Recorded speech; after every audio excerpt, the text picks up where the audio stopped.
लुधियाना के जलंधर बाईपास सलीम टापरी बाबा अंबेडकर भवन में कांग्रेस लीडर रमनजीत लाली और सोमनाथ बाली की अध्यक्षता में भारत रत्न बाबा साहब भीमराव अंबेडकर की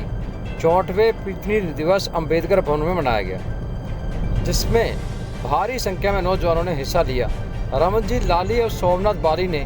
बाबा साहेब की तरफ से हर वर्ग के सामाजिक हकों की रक्षा करने वाला संविधान ही भारत की सबसे बड़ी ताकत है। इस मौके पर सभी ने प्रण लिया, जो हमारे प्रति फर्ज संविधान प्रति बनते हैं वह पूरे करेंगे और संविधान में रहकर अपने हकों की लड़ाई लड़ेंगे, जिसमें कोई भी सरकार हमारे संविधान हकों को छीन ना सके। इस मौके पर रमनजीत लाली साथियों सहित अंबेडकर भवन में जलंधर बाईपास चौक से बाबा साहेब की प्रतिमा तक कैंडल मार्च निकाला और बाबा साहेब की मूर्ति पर फूलों की बौछार कर फूलों की माला डाली। रमनजीत लाली ने कहा कि हम किसानों के साथ खड़े हैं,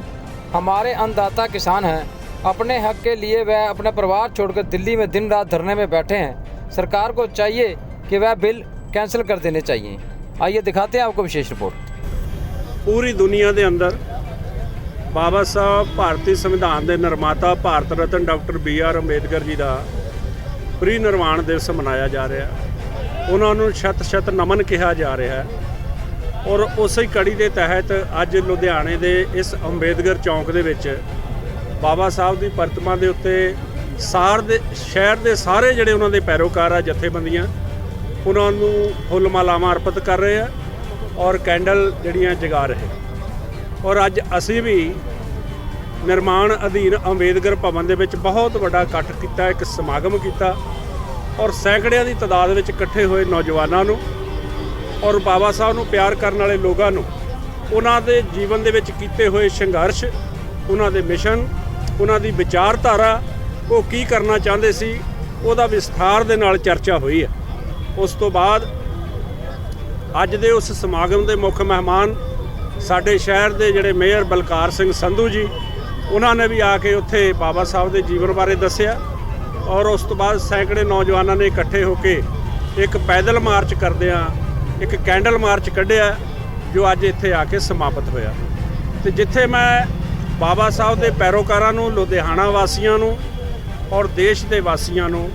और पूरी दुनिया च वसदे बाबा साहब नूं प्यार करने वाले लोगों नूं ये कोई बधाई संदेश तो है नहीं, पर उन्होंने कहना चाहना कि बाबा साहब ने अपने जीवन के विच बहुत कठिनाइयां झल झल के जिथे अपने आप नूं बहुत विद्यावान बनाया, उत्थे दुनिया के सब तो बड़े इस लोकतंत्र भारत का संविधान लिखण का सुभाग भी उन्होंने प्राप्त होया। और उन्होंने कोशिश की कि जिहड़े समाज के यह अति नीवें वर्ग के लोग है, जिन्होंने इस देश के विच अनुसूचित जाति जनजाति के लोग कहा गया, उन्होंने लोगों को संविधान राही मान ते सन्मान देने की गल उन्होंने की और मिलिया। और उन्होंने संविधान की बदौलत जिथे समाज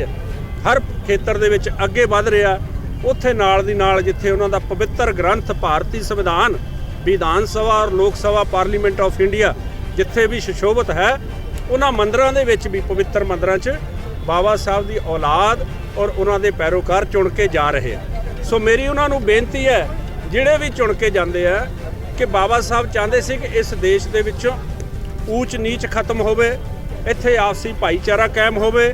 इत्थे जाति मुक्त समाज की सिरजना होवे और हर इंसान नूं इत्थे अगे वधण दे बराबर मौके मिलन। तो फिर मैं चुने हुए नुमाइंदियां नूं यह बेनती करूँगा कि तुसीं उत्थे जाके उन्हां मंदिरां दे विच जाके चुप करके नहीं बैठना, बल्कि उस समाज की सिरजना करन दा उपराला करना, कौम नूं संदेश देना जिस दी कल्पना बाबा साहब डॉक्टर अंबेडकर ने अपने जीवन च कीती सी और संविधान राही सानू संदेश दिता सी। यही सच्ची सुच्ची उन्होंने श्रद्धांजलि हो। अज भारत रत्न नारी मुक्ति बाबा साहब डॉक्टर BR अंबेडकर साहब जी का जो प्री निर्माण दिवस पूरे विश्व के विच मनाया जा रहा वा, उसकी लड़ी तहत ही अज जो डॉक्टर अंबेडकर भवन तो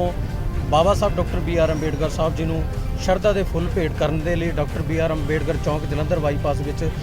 जिन्ने भी सत्कारयोग वीर आ सारिਆਂ ਦੀ अगवाई ਦੇ ਵਿੱਚ आए, जिथे बाबा साहब ਨੂੰ फुल भेंट किए, उत्थे नाल दी नाल बाबा साहब डॉक्टर BR अंबेडकर साहब जी के चरणों 'ਚ बैठ के एक कसम खाई कि बाबा साहब अज तो बाद ਤੁਹਾਡੀ ਸੰਵਿਧਾਨ ਦੀ ਰਾਖੀ ਜਿਹੜੀ ਆ ਉਹ ਪੂਰਾ ਵਰਗ ਪੂਰਾ ਸਮਾਜ ਜਿੱਦਾਂ ਅੱਗੇ ਕਰਦਾ ਸੀ ਉਤੋਂ ਵੀ ਵੱਧ ਚੜ੍ਹ ਕੇ ਕਰੇਗਾ। ਔਰ ਜਿੱਥੇ ਜਿੰਨੇ ਵੀ ਨੌਜਵਾਨ ਵੀਰ ਆ ਅੱਜ ਦੇ ਦਿਨ ਉਹਨਾਂ ਨੂੰ ਵੀ ਕਿਹਾ ਗਿਆ ਕਿ ਨਸ਼ਾ ਮੁਕਤ ਜਿਹੜਾ ਸਮਾਜ ਬਣਾਉਣਾ ਵਾ, ਨਸ਼ਾ ਮੁਕਤ ਜਿਹੜਾ ਪੂਰੀ ਸੰਸਾਰ ਨੂੰ ਆਪਾਂ ਚਲਾਉਣਾ ਵਾ। ਇੰਨੇ 'ਚ ਹੀ ਕਹਿੰਦਾ ਜੈ ਭੀਮ ਜੈ ਭਾਰਤ।